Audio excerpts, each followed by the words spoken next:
Maaf ya. Berarti kita nikah aja. Oke.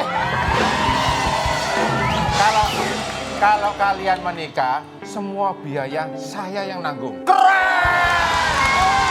Mas Adam, Ya. benar ya? Ya. Kita menikah, Ya. Mas Adam yang nanggung. Uangnya siapa, Mas? Uangnya Inul lah. Nih, Gimana sih? gini. Ini pertanyaan pribadi Iya. saya. Oke. Sebenarnya kamu pengen punya cowok itu yang berkumis apa yang berotot sih? Tapi kalau berkemis tuh nanti kalau makan kayak kena nggak sih? Berarti milih yang mana? Berarti yang otot aja deh. Oh, berotot. Wih. Pilihan yang salah itu. Kalau berkumis itu sudah pasti cowok. Tapi kalau berotot belum tentu cowok. Mas Indra ini aja. Mas Indra ini kan berotot, Mas Indra. Iya. Diragukan namanya aja beda. Kalau siang namanya Indra Herlambang. Kalau malam Indra Herlina.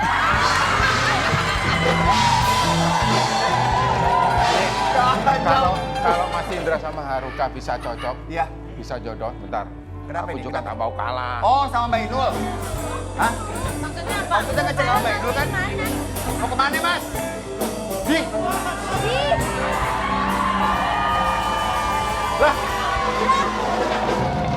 Maksudnya apa ini? Maksudnya apa? Apa maksudnya? Oh berarti istri kedua gitu.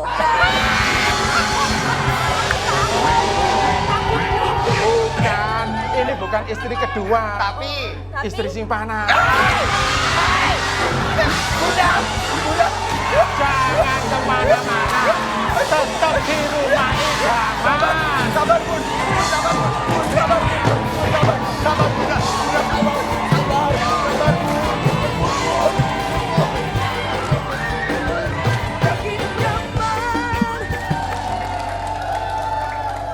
Terima kasih Bapak Kristiawan udah mampir di Rumah Idaman. Ini pengabdian tanpa tanda jasa ya. Luar biasa nih. Bapak setelah pensiun jadi pelaut nih, Resign. resign ya. Apa saja aktivitas atau bantuan yang biasa Bapak berikan dalam kegiatan bakti sosial? Bantuan kalau di komunitas saya itu lebih ke pengobatan buat anak-anak, hampir 95% buat anak-anak dari kalangan yang tidak mampu. Dan sisanya juga buat orang-orang dewasa, juga kegiatan seperti kegiatan umum lainnya, seperti pembangunan rumah ibadah, infrastruktur, bikin jalan, jembatan, buku-buku buat di anak-anak pedalaman juga gitu. Biasa Pak.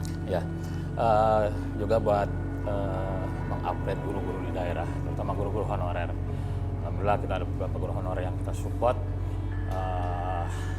yang gajinya 300.000 sekarang alhamdulillah sudah menjadi lebih baik lagi.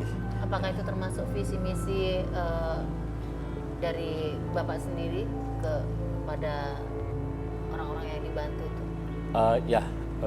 Misi kita adalah lebih ke bagaimana kita hadir untuk mencerdaskan bangsa ini, untuk menyehatkan bangsa ini, Luar biasa, dan yang paling penting bangsa ini harus bisa bangkit.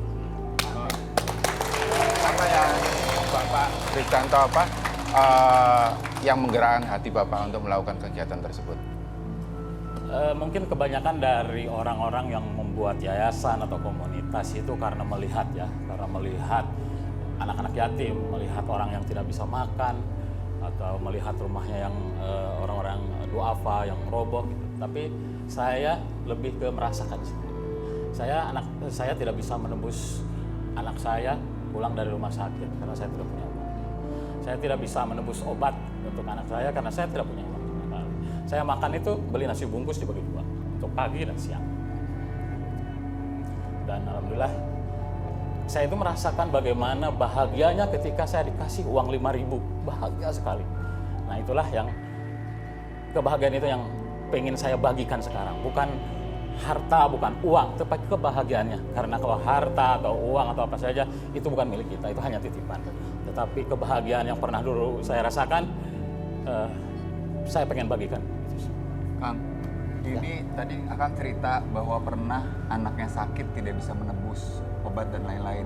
Pada saat itu kondisinya sedang bekerjakah atau bagaimana teman?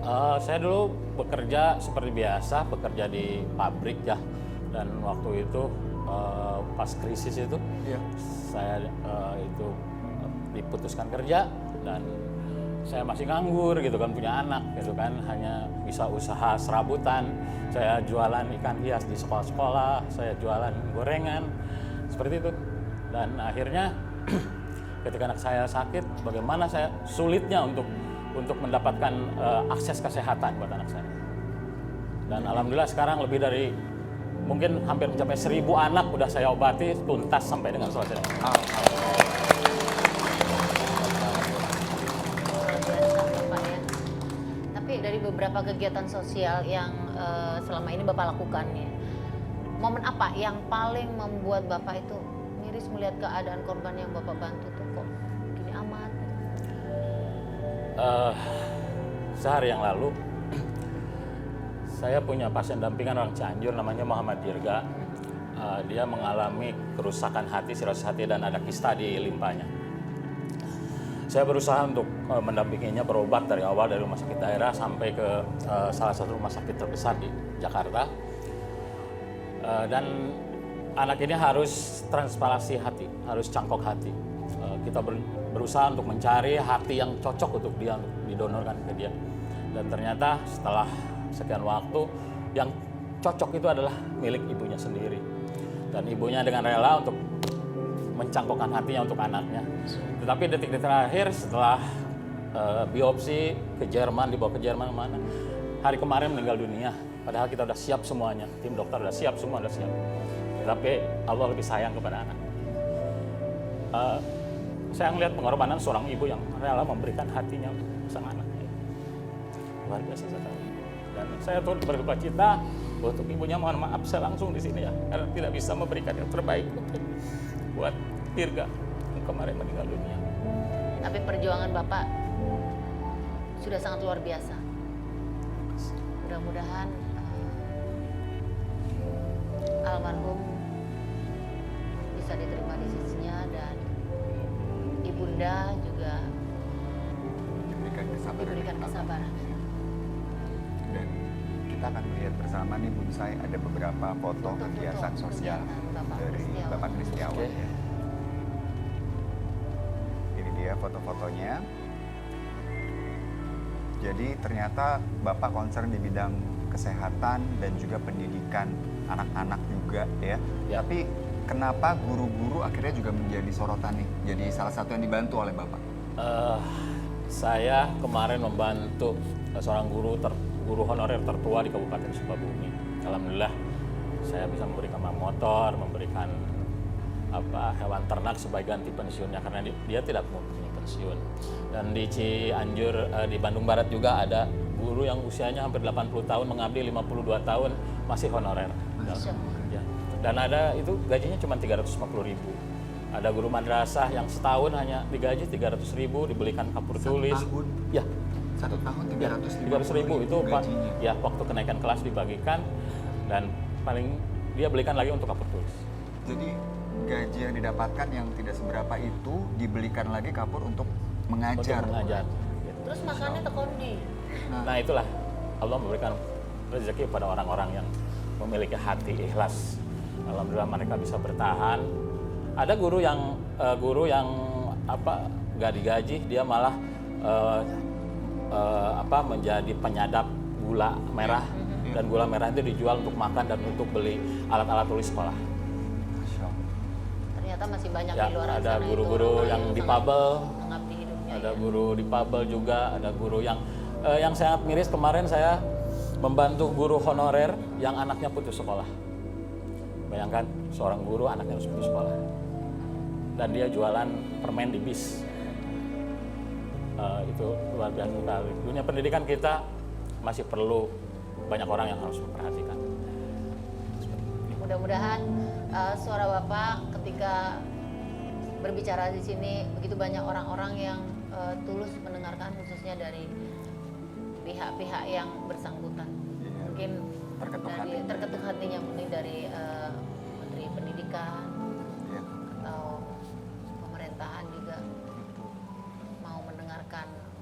Kristiawan saat ini? Ternyata di luar sana begitu banyak ya guru-guru honorer yang Banyak. bertahun-tahun masih belum ada pengangkatannya. Dulu waktu jadi pelaut berapa penghasilannya Pak?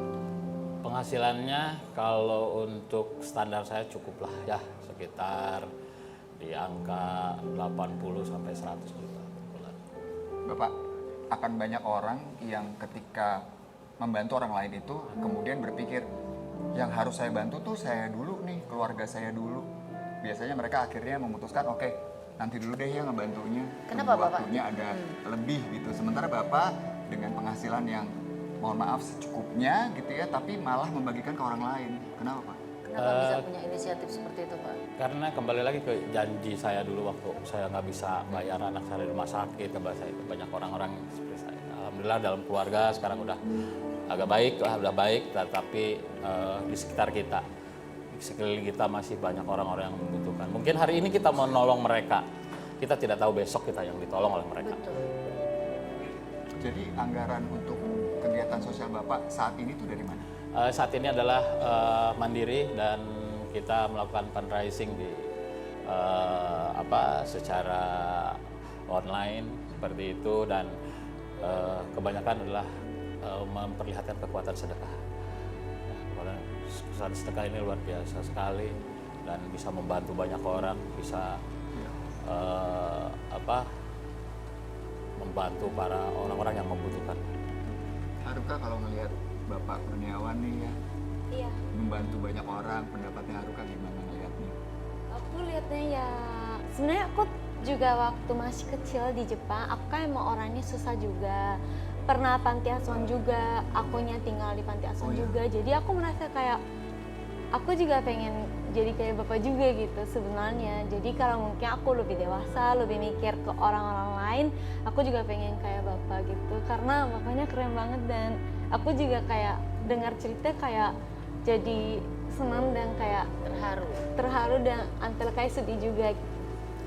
Ketika itu kan di panti ya, kalau Iya. ada orang yang bantu kita senang sekali. Iya. Nah rasa senang itulah yang dibagikan kepada teman-teman kita yang kurang Jadi beruntung. Haruka dulu pernah mengalami hidup yang sulit juga waktu di Jepang waktu kecil? Iya, soalnya aku juga pernah makan cuma pakai garam doang, nasi garam doang gitu pernah juga karena aku gak punya orang tua, maksudnya orang tuanya udah cerai, terus aku tinggal bareng sama nenek aja. Tapi anaknya ada 4, jadi kita selalu bagi-bagi makanannya. Pak, untuk melakukan kegiatannya apa ada bantuan dari pemerintah atau instansi yang lain itu? Kalau bantuan formal, alhamdulillah tidak ada. Dari sejak saya berdiri dari 2013 sampai hari ini saya tidak Sendiri, pernah, Pak? ya sendiri, tidak pernah mendapat bantuan dari pemerintah, tidak menggunakan dana-dana CSR, tidak. Tetapi lebih ke dana-dana yang kita himpun dari teman-teman kita, dari orang-orang yang benar-benar, ya orang-orang yang pengen membantu melalui kita. Barangkali bisa dikasih tahu kalau seandainya ada yang dengan sukarela memberikan sumbangsih gitu, harus lewat kemana nih Pak? Bisa langsung via Instagram saya di skp_Indonesia atau melalui WA saya juga bisa melalui WA, nanti kita akan arahkan untuk ke bagian yang khusus untuk menangani para donatur. Harapan Bapak ke depan apa nih? Harapan ke depan komunitas saya tutup. Maksudnya? Karena dengan tutupnya komunitas sosial kemanusiaan ini berarti rakyat Indonesia sudah sejahtera. Kesehatan sudah dijamin oleh negara, pendidikan sudah dijamin oleh negara. Amin. Berarti masih harus tetap buka ya, karena kondisinya menurut Bapak sampai hari ini masih belum signifikan. Terima kasih banyak untuk Atur nuhun lho, bincang-bincangnya, Pak. untuk Udah inspirasinya mampir. Pak. Sama-sama. Semoga diberikan Udah selalu malam, Mas Adam kesehatan, juga. rezeki yang murah ya, lancar semuanya Amin. dalam kegiatan Amin. sosialnya. Dan mungkin Bonsai kita juga bisa belajar ya dari Bapak Kristiawan bahwa ketika kita memberi itu tidak mengurangi ya Tidak hebatnya matematikanya. Iya. Kalau kita ngasih tuh malah dikasihnya lebih banyak lagi dan banyak orang yang bisa terbantu juga. Jadi semoga kita semua bisa mengikuti inspirasi dari Pak Kristiawan. Dan jangan malas untuk bersedekah. Itu dia. Kita akan kembali tetap di Rumah Idaman. Aku tahu ku tak